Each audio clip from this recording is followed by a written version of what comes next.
press conference. We'll open up the floor with front row middle, Dave Biddle, 24/7 Sports. Hi, Ryan. I'm going to get into some of the adjustments you made offensively. It seems like you guys were kind of attacking the boundary early, and then adjusted to attacking the field. What went into that? Was Iowa maybe doing some things that they hadn't shown on film? And can you just get into some of the adjustments you made? Yeah, a little bit. They went to a little bit more of the single high stuff, and just made a few adjustments, and then it took a little time to figure out. But also when we started playing, with the full field, we kind of got in a rhythm too. So I think a little bit played into both of those things. But they still did a lot of their fundamental stuff that they do, but a few different looks, and so yeah, we just tried to figure out where we could attack them and kind of made those adjustments. Yeah. We'll go fourth row right, Tony Girdman, Buckeye Huddle. Ryan, given your offense, how often do you run into situations like that where everything you see from a defense and scouting is here, and then what you see from them against you is here because with the Iowa stuff, and then you see Penn State give up 400 yards rushing a couple weeks ago. Is that even applicable to what you're going to see from this week? I think every week is a different season. I look at it like that. You start from scratch, and you look at where you are. You look where your opponent is. You look at the matchup, personnel-wise. You look at the matchup schematically, and then as you get later in the week, you start to figure out how it fits, what that matchup looks like, and then you do all that work, and then all of a sudden you get to the game, and you may have to take a right-hand turn real fast because of a lot of reasons. It might be the conditions. It might be something that schematically shown up, maybe an injury. You don't know, but every week is different, and you try to do the best you can to identify where you think you can be the most successful week in and week out, and you evaluate the film and try to figure out why somebody may have had success or not success, and you try to forecast the best you can. Can you spend time thinking, what if they do something differently than what we've seen, or do you just work on what you've seen?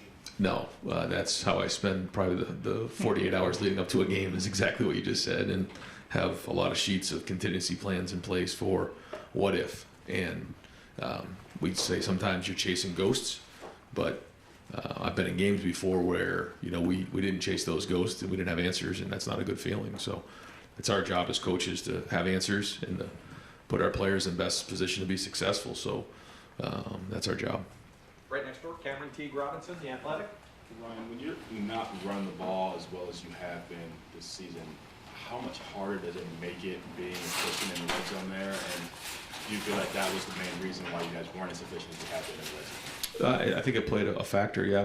We could have done a better job. A couple calls you'd like to have back, a couple plays we'd like to have back. We had the penalty down there that hurt us, and just a few things in general. So, yeah, when you have the balance and you're getting 4 and 5 on a run as opposed to 1, 2, or 3, yeah, it makes a big difference. Right next door, Spencer Holbrook, Letterman Row. Kind of along the same lines, Ryan. The offensive line, what did you see that you liked from them on Saturday? What you didn't like? It seemed like that was the first time that they kind of struggled to get a push and run the ball. Yep. Like you said, there was some good things there. There was some really good protection at times. There was a breakdown of protection. We did some good things running the football. I thought we did a really good job on one play. We had a slip that could have turned into an explosive. We had one that I thought the line did a good job of. We didn't do a good enough job of cracking the safety. So it was a little bit of everything, but there was good and there was bad, and the issues were there. But when you play against a better defense, those issues come to the surface more. So we'll keep pushing and keep trying to address those issues so that we get better every week. I'll go deep left, Brendan Gulick, Buckeyes Now on Sports Illustrated. Coach, I guess I want to ask you about the things that motivated you guys in the offseason. The idea that you're trying to be the tougher team, that you're trying to have that competitive excellence. I know you use that term with us a lot, but how much do you find that stuff is still part of your prep each week? Do you focus on any of that, or is the past so far behind you that you're just locked in where you are now? No, it's a part of every week. Yeah, we hit on it every week. We'll hit on it again today. We'll hit on it this week. We know that we have to bring it every week, and we knew when we see the schedule going into State College is going to be a huge challenge, always is. So, our guys understand what a challenge this is going to be, and so we got to have a great week of preparation. And this is part of that competitive excellence, and competitive stamina. Bringing it every single week and going on the road and winning a game like this is going to be huge. Right in front of him, Jacob Bench, The Lantern. and Ryan there on Saturday against Iowa, your defense really led the way there. Just what did you kind of notice just game planning last week with Jim Knowles and talk conversations that way, just for the defense to step up and have the performance that you did? Yeah, they identified the areas where we felt like we had advantages, and were opportunistic early on. Got our hands on balls, created turnovers, and then just kept the pressure on all day. But when you can start off the game with an interception like that, I know it really throws off the offense and can rattle the confidence, just across the board. And it seemed like, we kind of were attacking all day on defense, and when you can create that many turnovers, certainly your chances of winning go way up. Second row left, Stephen Means, Cleveland.com.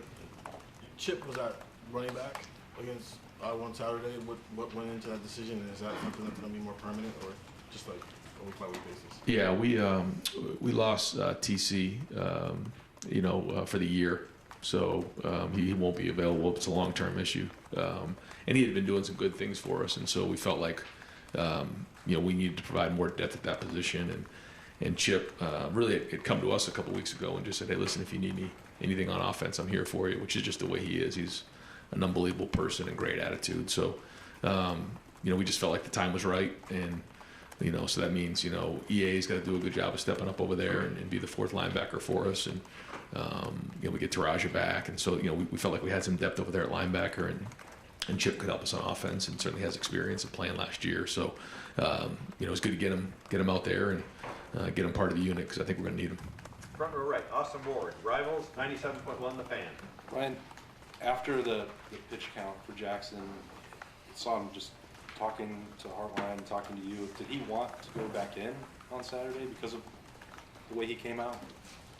It looked like he was trying to get back out. Yeah, he's always been trying to get back out there. He's a competitor, and it's been hard for him not to be out there more, but we wanted to make sure that we kept that number right about 20, and make sure that we didn't put him out there anymore.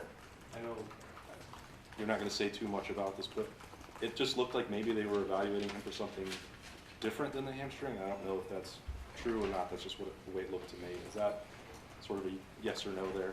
Yeah, there was nothing else other than just the normal evaluations. Yeah. Over to the right, Don Sperry, WBNS 10 TV. Coach, noon kick at Happy Valley. Are you happy it's not a night game at whiteout? And just overall impression of Penn State, how good are these guys? Yep. Well, no matter when you go into Penn State, it's going to be a challenge. They do a great job with the atmosphere. And our guys, there's still a handful of guys that, that went in 2018, but not all of them. So, when we went in 2020, it was different. There's COVID. But we know whether it's a night game, afternoon game, noon game, it's going to be a challenge. Their crowd's going to be in it, and they'll play a factor. So, and they're a good team. You can see what they did last week. You can see what they did, all season. And really good coaches, really good players, veteran quarterback. New scheme this year on defense. We play good on special teams. So, we got to play our A game. Right behind him, Clay Hall, WSYX. Sean Clifford, what's your take on him? Played a lot of football, and a lot of guys, who play that much football, just they have so many snaps under their belt. They've seen so many different things, and that makes him dangerous in and of itself. But he's tough. He's really good throwing the ball. He's accurate. He's made a lot of plays in his career with his feet and with his arm, and so anytime we play. Penn State, and certainly with Clifford, we know that they're really good and they can attack you a bunch of different ways. Did you run across him in recruiting? We did. Yeah, we did. Yeah, very good player, a lot of respect. Right behind him, Adam King, WBNS 10 TV. Stroud is obviously kind of judged almost against perfection a lot of the times. And when you look at him have a game where maybe things aren't going right in the first half there, how much are you involved? How much do you say, hey, work through that yourself? No, it's a team effort, and it's a bunch of things that come into play, and it's never just one thing. I mean, there's a lot of things that we want to clean up coming out of that first quarter, especially, and then we did, and that was good. So we try not to panic when things don't go exactly as planned, because we know that that's not always the case. Usually it's one of three things: either you're going to go up early in the game, it's going to be back and forth, or you're going to go down in the game. And based on how you play, that's typically the outcome. So how are you going to react to that? And you know, we were struggling a little bit, but we were getting field goals and defense was playing good, and nobody panicked, you know, and we started solving the problems and got back into a rhythm there in the second half. Mentally, do you ask him what he saw on that play, you know, if it's interception or something, or do you just kind of assume he knows what's going on and let him go back to the huddle? A little bit of both. You know, there's times where, you know, you want to get some feedback, but then also, you know, I think as the quarterback, I know when I played, you know, you don't want a lot of noise in your head. You know, all that work on the front end is done so you can go play. But then there's also times where you got to connect on some things. But, you know, I'm not one to flood the quarterback with a bunch of information in game. I don't think that's a good idea. Let them go play, trust their preparation, and go from there. Kellyanne Stitz, WSYX. Coach, Noah Rebels picked up Big Ten honors this week. He opened the scoring for you guys on Saturday. How important was his performance, and how does he help give you guys a leg up on the competition? Yeah, well, in that game, we kept the momentum going with those field goals and getting points on the board. And when you play against matchup teams, you know, anytime you're trying to score points, it's going to be big. And it starts with the protection. You know, we certainly know, you know, what happened a few years ago there, you know, with the blocked field goal. So, you know, all these little things add up in games, and certainly field goals matter. And, you know, in this case, it's 12 points, and that's huge, you know, at the end of the day. So, you know, we're going to need that more and more, and certainly as these games get closer, it's going to be important for him to play well. Far left, Ryan McGee, ESPN. Ryan, that wide receivers room fascinates me. What's it like in that room? Because it's a group of young professionals, and obviously Jackson hasn't been available, but what's that room like? What does it make them special? Yeah, I think there's some guys in that room that are very mature. I think when you just get around them, you realize for their age, they don't look like they're 18, 19, 20. They don't talk like it. They don't act like it. They don't speak like it, but they are. And it's pretty remarkable sometimes when you think about who they are as people and just the maturity level of all those guys in that room. I shouldn't say all of them. Some of them still have some work to do. But I think it started back with Terry McLaurin and Paris Campbell and Johnny Dixon. And they just brought this certain level of accountability to that room. And then, you know, Chris Olave and guys picked it up over time. And now, you know, you're seeing, you know, Emeka and Marvin and Julian and, you know, really take it over and run. And they started and cut their teeth on special teams. They come in as freshmen, they put their work in, and then kind of show up and play in the second half of the season. And then by the time they get to that second year, they're ready to go. And that's kind of been the blueprint for them. And it's working. But I think you're seeing probably, you know, just ask like what makes them different is just how well-rounded they are. You know, they're physical. They're in the run game. They can carry the ball. They're involved with special teams. They can make play underneath, run after catch, downfield. Pretty well-rounded, and obviously great people. Fourth row middle, Pat Murphy, 24/7 Sports. Ryan, with the obvious caveat that we know how good CJ is, it seems looking back at some of his misses, interceptions, it's come when he's been off his spot, not able to set his feet, things like that. When you're a quarterback who maybe isn't a guy who's used to running like some of the guys you've had, how has he worked on that, and how do you continue to work on some of those things that maybe in practice you're not able to simulate? Sure. Yeah, you try to do the best you can to simulate the game in practice, and that's really important to do. And sometimes we can do that really well, sometimes we can't. I think you've seen him make some plays like the one he scrambled around and made the play to Cade Stover. I thought that was an excellent extension of the play. He threw away the ball at times, which was really good. So, you know, I agree. When you look at things and you have to move in the pocket, you have to keep your balance and you got to keep your feet underneath you. And I think he's done a good job of that this year. But yeah, it's our job to try to simulate that in practice. So what does that mean? You know, maybe in 7-on-7, kind of flashing in front and making him move his feet. You know, those are things that we typically do with the quarterbacks.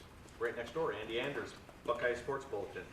Yeah, Julian, the last couple games has made big plays down the field on looked like post routes specifically. How has he evolved as a downfield threat as his career has progressed? Yeah, well, I think he's always been good at that. I remember watching him in high school, and he was always good, big, strong, long strides. He could eat up a lot of ground. He can track a ball very well. I just think you're seeing now the best version of Julian for a lot of reasons. But you know, he kind of came in on a different journey maybe than what I just spoke about, where you know the freshman and then coming into the second year, he had a couple injuries that derailed him, and so he stuck with it and had an unbelievable offseason. And now you're starting to see the best version of him. And you know, he's strong, he's powerful, he's physical, and he's a presence out there, and you're starting to see the big playability downfield the last, I guess, 3 games. Third row right, Dylan Davis, Delaware Gazette. Just to be clear about Jackson, nothing about his exit on Saturday had anything to do with him not feeling good anyway. That was Right, just all right. pitch count. Mhm. So he's still on track to play on Saturday. That's the plan, yep. Will he be any kind of pitch count on Saturday? Should he play? We'll see as the week goes on. We'll know more. When you come out of games like that, you got to keep evaluating and see how things go. But we'll keep figuring more stuff out, and by the end of the week, we'll have a better idea. Second row right, Bill Landis, Rivals. Ryan, when you guys have a base run play like you guys have with stretch that is sort of the foundation of your run game, how much conversation is there throughout the week about making sure you're sprinkling in enough to protect that so teams don't tee off on it? And does that conversation or calculus change at all when you're playing a really good defense that you guys were last week? Yeah, good question, because there was a couple of them last week that we got negative plays on, and it isn't so much mixing it up, although you have to mix it up. You want to have things that go up the middle, go to the outside, go to the strong side, go to the weak side, those type of things. But more than that, it's usually just identifying who you're working to. But like you said, we want to make sure we have a good mixture. I think we've had a good mixture. But at the end of the day, if you're good running the football, your best run play should be good just about anything. And we want to put our guys in schematically the best answers and make sure that the numbers are right and the angles and the leverage is right. But I don't think that was the case on Saturday. When your offense is kind of multi-formational as you guys are, under center, pistol, shotgun, everything, is there a percentage in your head you want to make sure you're around so that you're not always running the ball when you're in pistol or always throwing the ball when you're in shotgun, like a balance there to keep these defenses from, again, teeing off on certain things? I'd like to be aware of what they're looking at and what they see and what the numbers show. And so that as long as you're aware, then I think, you're making sound decisions. If you have certain tendencies that 80% of the time you do this, and as long as you know that, you call it again, you know what to expect. I think where you get yourself jammed up is when you have a tendency that you don't know about, and all of a sudden you start getting ganged up on. I think that's what's important. Front row, Joey Kaufman, Columbus Dispatch.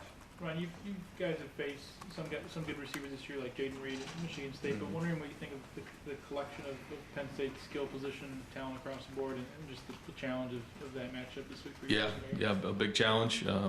The combination of quarterback and wide receiver will be the biggest challenge so far. And like you said, they're good, a good collection of talent, running backs, wide receivers, tight ends, and the quarterback. Second row middle, Nathan Barrett, Cleveland.com. You talked before about using both Trevion and Mayan partially because getting them later in the season in better health. Is there a point in the season where you start to look at that distribution, a bigger role for Trevion, I guess potentially a bigger role for Mayan? How are you processing that? Do you want one of those guys to potentially maybe have a bigger role? No, I think where we're at is good. We got them both healthy now, so that's good. We're getting ourselves back into a rhythm of them both playing because it's been a couple weeks, I guess, since we had them both. And so, no, I think we're pretty good where we're at right now. Doug Maurice, Cleveland.com. Ryan, you've talked a lot about not panicking in the middle of a game, and you don't want to fill CJ's head with too much noise. Just what's been your evolution as a play caller, as a coach, of figuring all that out, of maybe sticking with what you want to do, but also adjusting? How much do you grow over time with figuring all that out? Well, I remember early on, you get into a game and all of a sudden something changes or something doesn't go as planned, and you can panic and start to take a right-hand turn fast, and then you go back on the film the next day and you're like, the film was exactly the way that we left it, and something just changed in the game, but the film didn't change. What I mean by that is the looks were the same, the plays were good, we just got to do a better job of executing. And made that mistake in the past of, overreacting or panicking and trying to take a left-hand turn or right-hand turn when you don't need to. And that's why the preparation is so important Tuesday, Wednesday, and Thursday.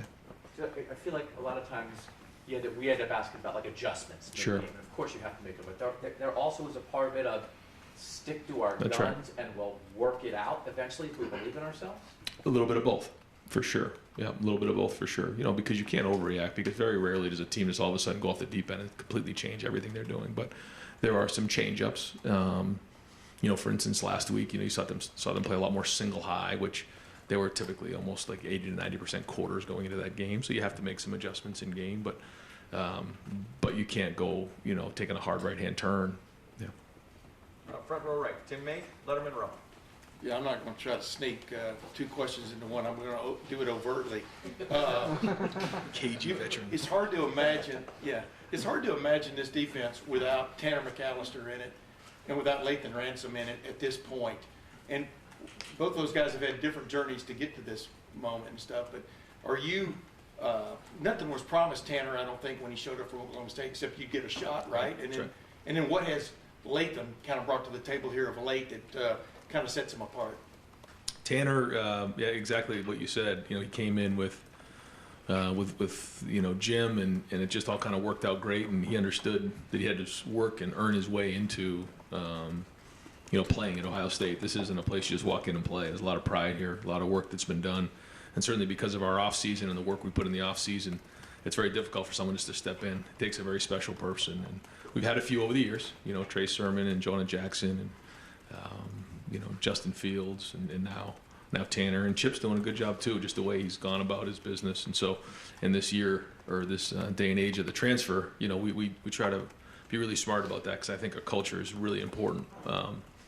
But great to have him, and certainly he understands, like we've talked about the defense so well, he's kind of like a coach on the field, and that's been big. And now that you have Lathan back, it's been big. I think what we're doing with Lathan on defense really fits his skill set, and he's taken off. I think you're starting to see the best version of him. I think he's got a great relationship with Perry. I think coming off that injury last year, you see how tough he is, because that was a quick return after a very difficult injury, and it's great to see him making plays. And I think, again, this style of defense really fits him. Yep. Front row middle, Bill Rabinowitz, Columbus Dispatch. Yeah, another one about the run game. Trevion and Mayan combined for 57 yards and 21 carries. I think the longest was 13 yards. There were some tackles for loss. How concerning is that, especially when you're going to be playing teams down the road that they're going to be like Iowa? Right. Well, it's like when you go into a game and you rush for 300 yards, and the game gets over, and you're like, oh, we're good. Now we're going to go rush for 300 yards in every game. It's the same thing when maybe something doesn't go well. You're not going to go into a game next week and say, well, you're only going to rush for 20 yards or whatever it is. I think you just have to identify what you did well and what you didn't do well, and make those corrections and move forward. So, the result is a feedback on your preparation. How you did that week, and we obviously didn't do well enough to our standard. So common thread with the struggles? No, I can't say that there was one thing, but just overall lack of execution. Far left, Dan Hope, 11 Warriors. Ryan, it looked like Bradley Robinson suffered a significant knee injury on Saturday. Just what's his status? Is there a chance to be able to come back this year? Yeah, I haven't got the final report on that, but maybe we'll have an update later in the week for you. If he's not able to play, would Mason continue to be the guy at long snapper? Yeah, we would have Mason and Max available. We're going to try to get a few more second questions in. Front row right, Austin Ward, Letterman row.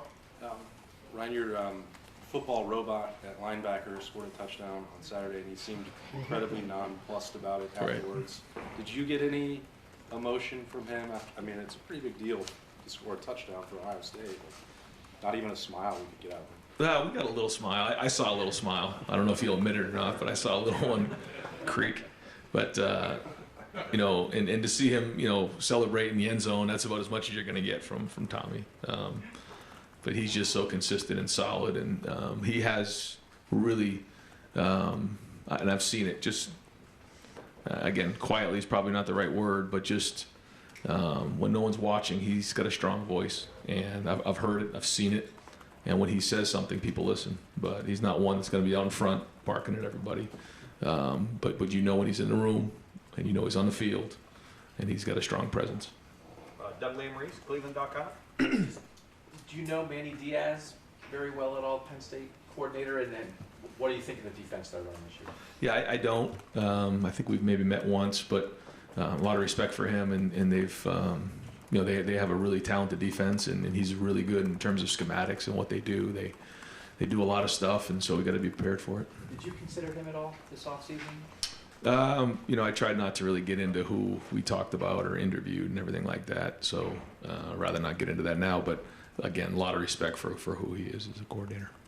Far right, Clay Hall, WSYX. Just curious what your perception of Penn State was when you were playing at New Hampshire and they're kind of an Eastern power. Has that changed for you now that you?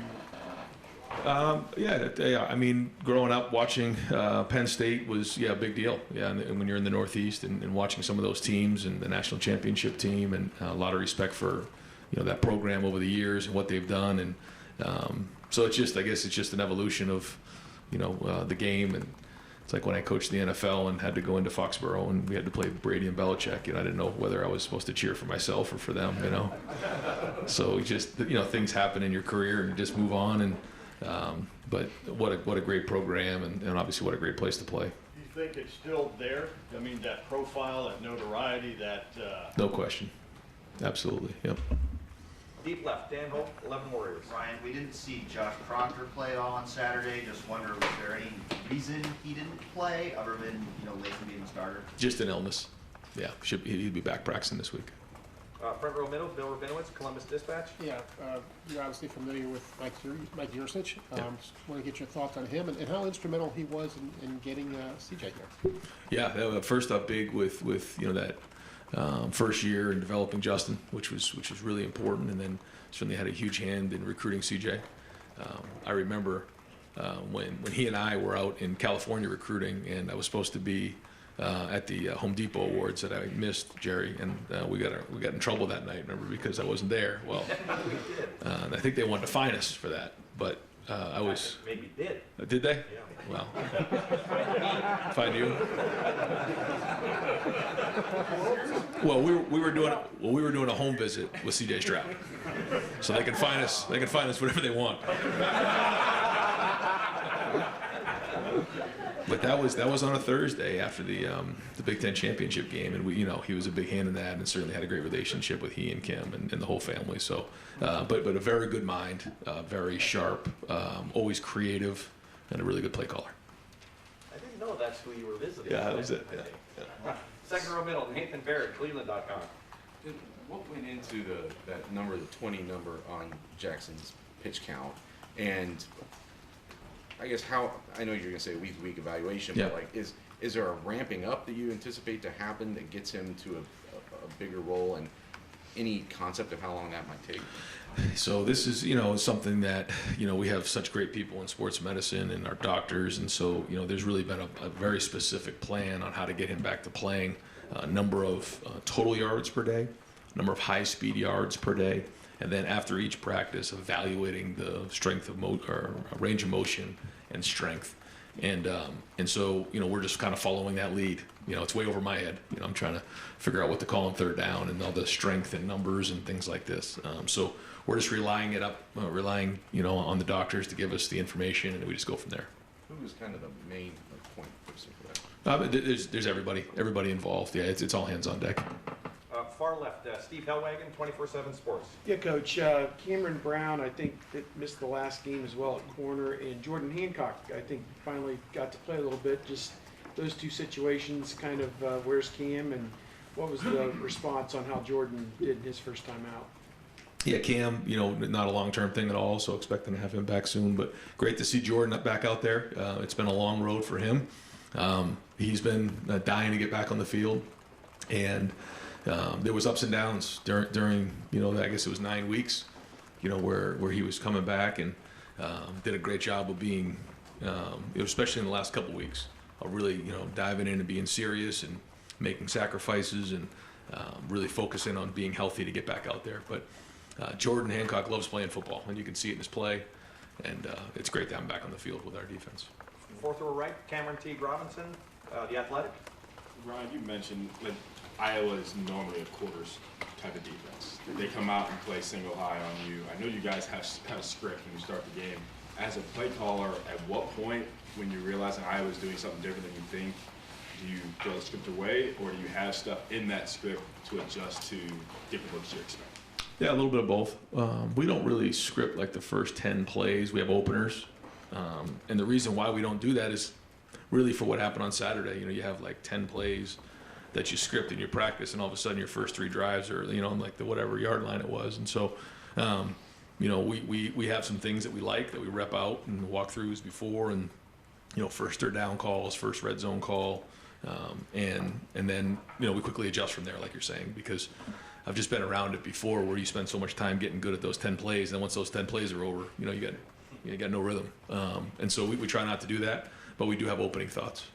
Got time for just a couple more. Front row right, Tim May, Letterman row. Yeah, sometimes you see CJ just sitting there on the bench, staring straight ahead, et cetera. Do you communicate with him between series about, hey, we want to go this direction, maybe next time, et cetera, and is part of that the visualization, it's easy for me to say, of him getting that into his mind about where you want to go? Sure, yeah. I've never asked you that, but it's just interesting to me. Yeah, no, he's been excellent on the sideline. I think his attitude's been great. His thought process has been great. The feedback's been great, what he's seeing out there. And usually it's, what are you seeing? Is it exactly what we practiced? Is it different? Here are the adjustments. And then here's what we're thinking, maybe going back out. Sometimes, I've been there before, where you put a couple plays in their mind, and then you get the ball on the, plus 20, and now it changes. And so, again, try not to put too much in their head, certainly in CJ's head, because when he's clear and he's playing, that's when he's at his best, and he's so intelligent that he's going to process everything you say. So you got to be smart about what you say. And does Joey Porter jump off the video at you? Yeah. When you watch? Yeah. In what way? First off, you just notice his length and his ability to get hands on you, and then he gets his hands on a lot of passes. Very, very strong at the line of scrimmage, and great cover skills, and for his size can really change direction. Far left, Ryan McGee, ESPN. Yeah, Ryan, watching Justin 10 minutes ago and talking about CJ, momentum when it comes to recruiting, when it comes to position groups. Yep. Is that a real thing, pride in a position group? Yeah, I think so. I think, in 2017, going through the recruiting process, and I remember recruiting families and recruits, and they would say, how come there's never been very many first-round draft picks at quarterback here? And I'd say, well, there's going to be real soon, and I took a lot of pride in that, because I feel like no matter what position you coach here at Ohio State, it should be that position. What else do you want? If you're the linebackers coach, it should be linebacker you. If you're the quarterbacks coach, it should be quarterback you. If you're the running backs coach, it should be running back you. And I remember Urban Meyer saying to me, so what are we looking for in a quarterback? He said, just go find an ex-Heisman Trophy winner. I said, okay, let me get to work here. But that's kind of the way it is at Ohio State, and that's the expectation. That's the way it should be. And final question, Adam King, WBNS. I know you're probably tired of talking about Jackson, but you have somebody on the pitch count like that. How much can it sometimes change the offense mid-game? You're bringing him out, you're hoping to have him out. But you said you have plays specifically for Jackson. Does that kind of throw you guys off a little bit at all? No, it doesn't. I know what you're saying, but no, our guys are very intelligent. They can jump in and out of positions, whether it's the Z, the H, the X. We can jump in and out of 11, 10, 12. And our guys really don't get affected too much by that. So, no, it shouldn't be a problem. Great. Coach, thank you very much. Thanks, guys. Appreciate it. Thanks, Ron.